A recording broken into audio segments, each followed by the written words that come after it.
જય શ્રી કૃષ્ણ મિત્રો, આ વિડીયોમાં આપણે 2026માં અપરા એકાદશી ક્યારે છે તેના વિશેની માહિતી મેળવીશું। જો આપ ચેનલમાં નવા હોય તો વિડીયોને લાઇક, શેર અને સબસ્ક્રાઈબ જરૂર કરજો, જેથી આવનારા વિડીયોની અપડેટ આપ સુધી પહોંચી શકે। ધન્યવાદ। વૈશાખ માસના કૃષ્ણ પક્ષની એકાદશીને અપરા એકાદશી કહેવામાં આવે છે, જેને અચલા એકાદશી પણ કહેવાય છે। પૌરાણિક માન્યતા મુજબ આ એકાદશી અપાર ધન અને પુણ્ય આપનારી છે। 2026માં અપરા એકાદશી તિથિનો પ્રારંભ 12 મે 2026ના રોજ બપોરે 2:52 વાગ્યે, તિથિની સમાપ્તિ 13 મે 2026ના રોજ બપોરે 1:29 વાગ્યે। વ્રતની તારીખ ઉદ્યાતિથિ મુજબ અપરા એકાદશીનું વ્રત 13 મે 2026ના રોજ રાખવામાં આવશે। પારણાનો સમય ઉપવાસ તોડવા માટે શુભ સમય 14 મેના રોજ સવારે 5:31 થી 8:14 સુધીનો રહેશે। હવે આપણે જોઈએ અપરા એકાદશીનું મહત્ત્વ।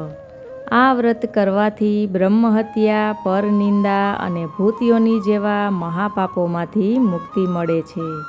આ એકાદશી કરવાથી વ્યક્તિને સમાજમાં યશ, કીર્તિ અને ધન પ્રાપ્ત થાય છે। ભગવાન વિષ્ણુની પૂજાથી મોક્ષ અને જીવનમાં સુખ, શાંતિ અને સમૃદ્ધિ આવે છે। પદ્મપુરાણ મુજબ આ એકાદશી કરનારને પુષ્કર સ્નાન અથવા ગંગાજળમાં સ્નાન કરવા જેટલું પુણ્ય મળે છે। હવે આપણે અપરા એકાદશીની પૂજા વિધિ વિશે જોઈએ।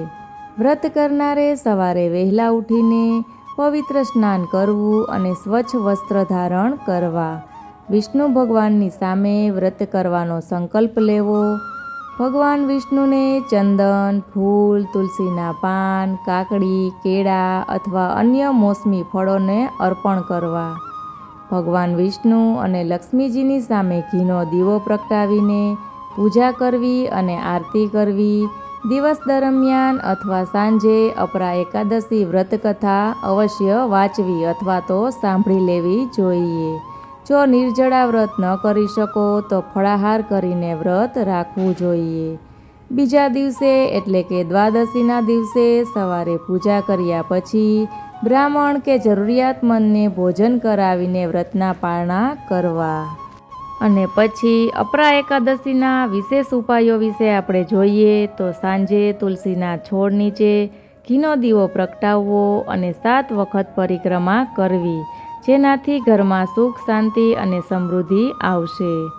કેસરવાળું દૂધ, ભગવાન વિષ્ણુને કેસરવાળું દૂધ અર્પણ કરવાથી આર્થિક કષ્ટ દૂર થાય છે। અને આ દિવસે ગુપ્તદાન, અન્નદાન કે જરૂરિયાતમંદોને દાન કરવું ખૂબ જ ફળદાયી માનવામાં આવે છે। તો આ હતી મિત્રો અપરા એકાદશીની માહિતી। અપરા એકાદશીના આપ સૌને જય શ્રી કૃષ્ણ। વિડીયોને શેર અવશ્ય કરજો।